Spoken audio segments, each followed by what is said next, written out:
We all know it's been really impressive, right? I mean, 14 games below 500. Now you're 14 games above 500, Chris. We know that. But to do it without Roman Anthony and Garrett Crochet for all of this, two guys on paper that are key catalysts, super instrumental players to their roster, how much more impressive is that, what the Red Sox have been able to do without those two guys? And I'd even go further than that. I mean, Story was a guy who was their second or third most important position player last year, and Bregman did not return after being a big part of them making the playoffs last year despite the injury.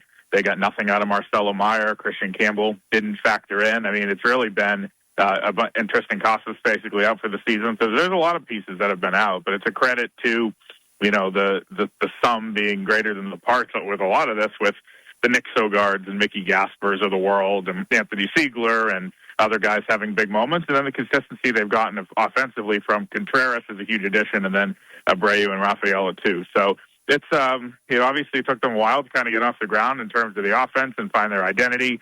Chad Tracy likes putting the ball in play, bunting, not striking out, all that type of stuff, and that's really worked over the course of the last 2 or 3 months. But I think that's what's interesting when you talk about the reinforcements. I mean, Anthony could be active as soon as Friday.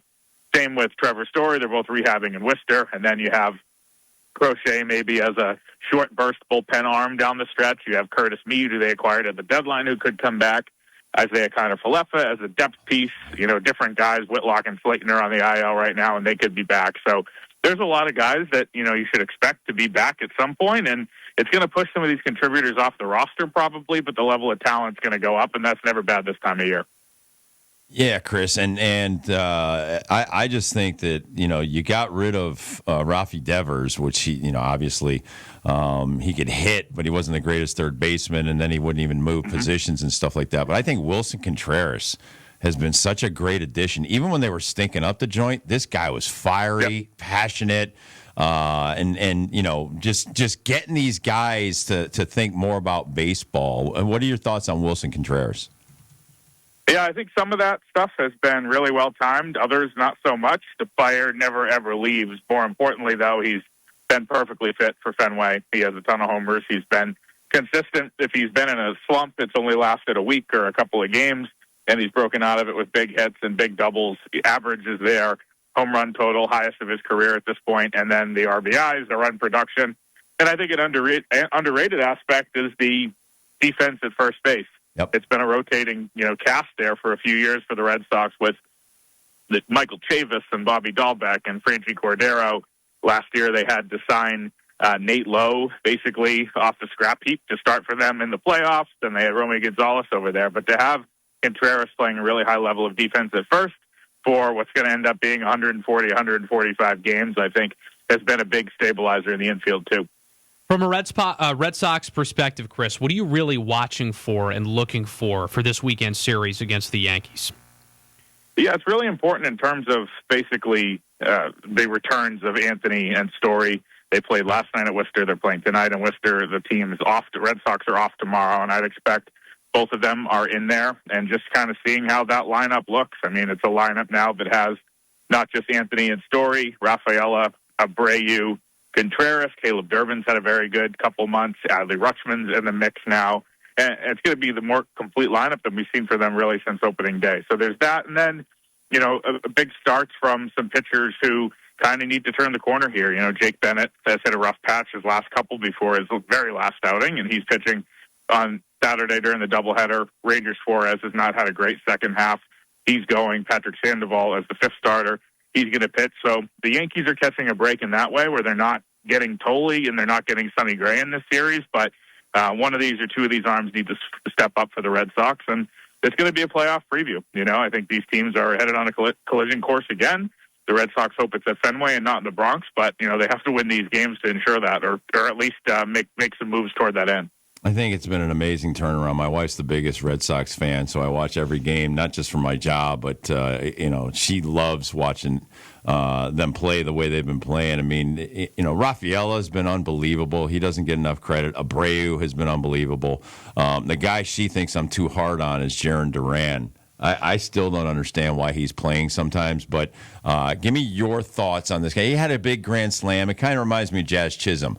Like once or twice a month they do something to keep themselves in the big leagues. But your thoughts on Jarren Duran as a baseball player? I'm not getting on him as a human, but as a baseball player, a guy hitting around 200 most of the year.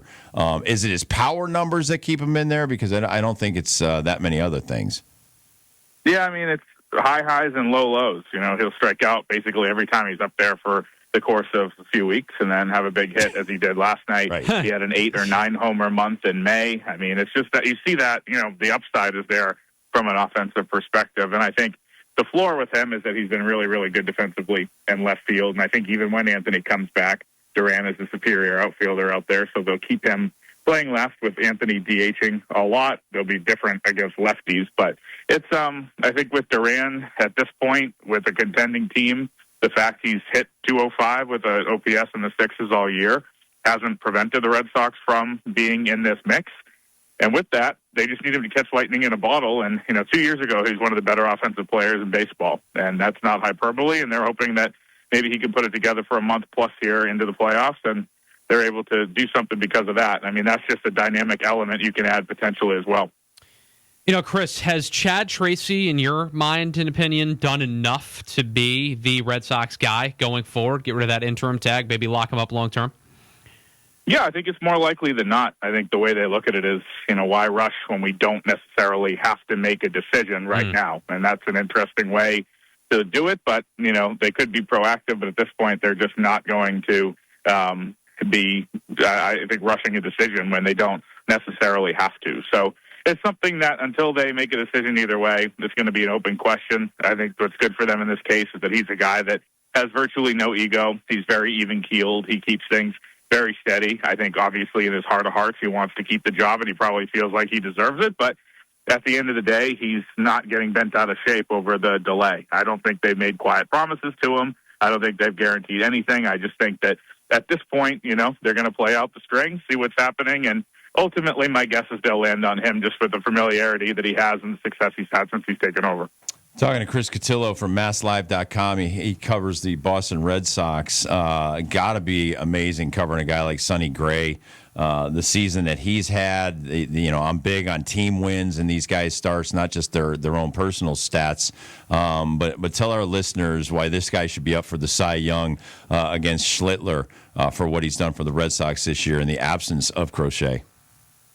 Yeah, I mean, the question right around Thanksgiving when the Red Sox acquired him was, could this guy be a number 2 in behind Crochet? And everybody thought he'd be a number 3 or maybe a good number 4, and he's been a real number 1 the whole year. And that's been, with very few blips. He had a pretty bad outing against Toronto a couple weeks ago. He had an uneven outing against the Brewers early. Like, the fact that I can name 5 months in the bad outings or the uneven ones he's had, I think speaks volumes about the year that it's been. I mean, it's a ridiculous all-star snub that he wasn't there. Everybody agreed on that, including him. And I think, he deserves some Cy Young consideration just because of the consistency. And I think for him, he's not a guy that's very good at describing kind of big-picture takeaways. He likes to stay in the moment, focus on the next start, focus on every pitch, and talk in those terms. But I think for him, it's going to feel good in a big-picture way to have kind of quieted the noise about not being able to pitch in a big market. I mean, his New York stint was a disaster. Yankees fans walked away with a very bad taste in their mouth, and Red Sox fans, I think, were a little worried about it when he got here, but he's been nailed all year long. And, again, I think the Yankees are glad to skip him this week because he's been that good, along with Tolle, really consistent as well. So we know the Yankees got the better of the Red Sox in the best of 3 last year in the Wild Card Series, right? Let's say that could happen again this year in the Wild Card Series or maybe even in the ALDS. Who are you giving the edge to in about 5 weeks' time or so, come early October? Red Sox or Yankees in a best of 3 or best of 5, Chris? I think it always comes down to just the health of the rotations, and if it's at Yankee Stadium, a couple of fly balls go out. Fenway, kind of the same, that we see that, and that, makes the difference. But I think that the starting rotation depth, the Yankees last year, you line up the 2 lefties to start, and the Red Sox had, the Yankees lined up the 2 lefties and then had Schlittler, who, was incredible in that game 3. The Red Sox had Crochet, who was unbelievable and won them that game. Bayo, who went like 2 innings and was demoted to the bullpen by June. And then Connolly early, making the 5th or 6th start of his major league career. They had run out at that point. Giolito got hurt right before the series. And now I think it comes down to, who's healthy between the teams. Obviously, with the Yankees have been dealing with injuries, the Red Sox might get Crochet back, but not to start. He's not going 8 innings. So you figure it would be some combo of Gray, Tolley, and Suarez for the Red Sox. For the Yankees, obviously, Fried, Rodon, and Schlittler, probably in reverse order of that. So if, 2 of those guys get hurt on either side, it's a very different answer. So that should be the priority for these teams, especially with the young guys. With the Yankees with Schlittler, the Red Sox with both Bennett and Tolley, keeping them healthy, keeping them fresh, unplugging them when they can. Because, ultimately some of these September starts aren't going to matter considering the cushion these teams have on the other wild card teams who are all like 3 games under 500. So to me, that question can't be answered until you see what the IL looks like in late September. Sure. Need a great catcher going into the postseason that knows the American League East. I'll tell you, Adley Rutschman, I love the kid, but is his elbow going to keep him out for an extended period of time? No, I mean, it seems like they're taking it day by day, off today, and by doing that, they get him 3 in a row because they'll be off tomorrow as a team.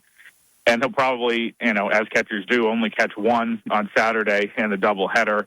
I think the bigger concern is just the offense. I mean, this guy's hitting 160, 170 since coming back. Yep. He had back-to-back 2-hit games. Other than that, he's like 1 for 35 in a Red Sox uniform. And, it's great that he can command the pitching staff, but they had Carlos Narvaez who could do that, and they have Connor Wong who could do that. So they wanted this guy for offense, and he has not been able to do it. And so I had my concerns because offensively he hasn't been elite in a long time. What he's shown so far is a huge concern, separate of the elbow, I think.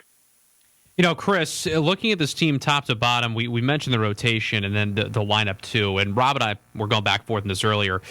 Caleb Durbin, a guy in the beginning of the season, and there's others on this team too, especially amidst this win streak, that was hitting like $150, $170, really, really struggling. Now has been able to turn this around, has been a major catalyst for this Red Sox team during this epic summer and win streak. What does that say about this group? Caleb Durbin's kind of just one example, but the resiliency of this group overall to turn things around when they were struggling individually and collectively as a team to where they are now with a month to go. Yeah. I mean, obviously, I think the resiliency is the staple of this club. I think Durbin's the poster child for that, and he deserves most of the credit for his own turnaround. They tried to do some things at the beginning of the year to make him a hitter in their likeness with the people they had employed, and there was confusing messaging being thrown around, and the Red Sox fired their hitting staff, brought in a new hitting staff. Didn't seem like Durbin really liked either one, and he ended up going outside and getting help before games at a local facility, and that seemed to spur things, and the Red Sox were okay with it because obviously he's producing. But he's had a great head on his shoulders the entire time. Like he was a high school and almost college wrestler, so it's so cliche to say he got off the mat, but he did, and I think it's been a really, really, really impressive turnaround. And this is a guy who was getting booed in the first couple weeks, first couple months, and he's turned it around to the point where he is now, one of the better overall all-around third baseman in baseball. Boston might be a little smaller than New York, but I think it's every bit as difficult to play there. Great stuff, Chris. We really appreciate your time, and tell these guys you said hello, man. I respect a lot of them, especially Contreras. He's done a great job with this team. Well, sounds good. Thanks, guys.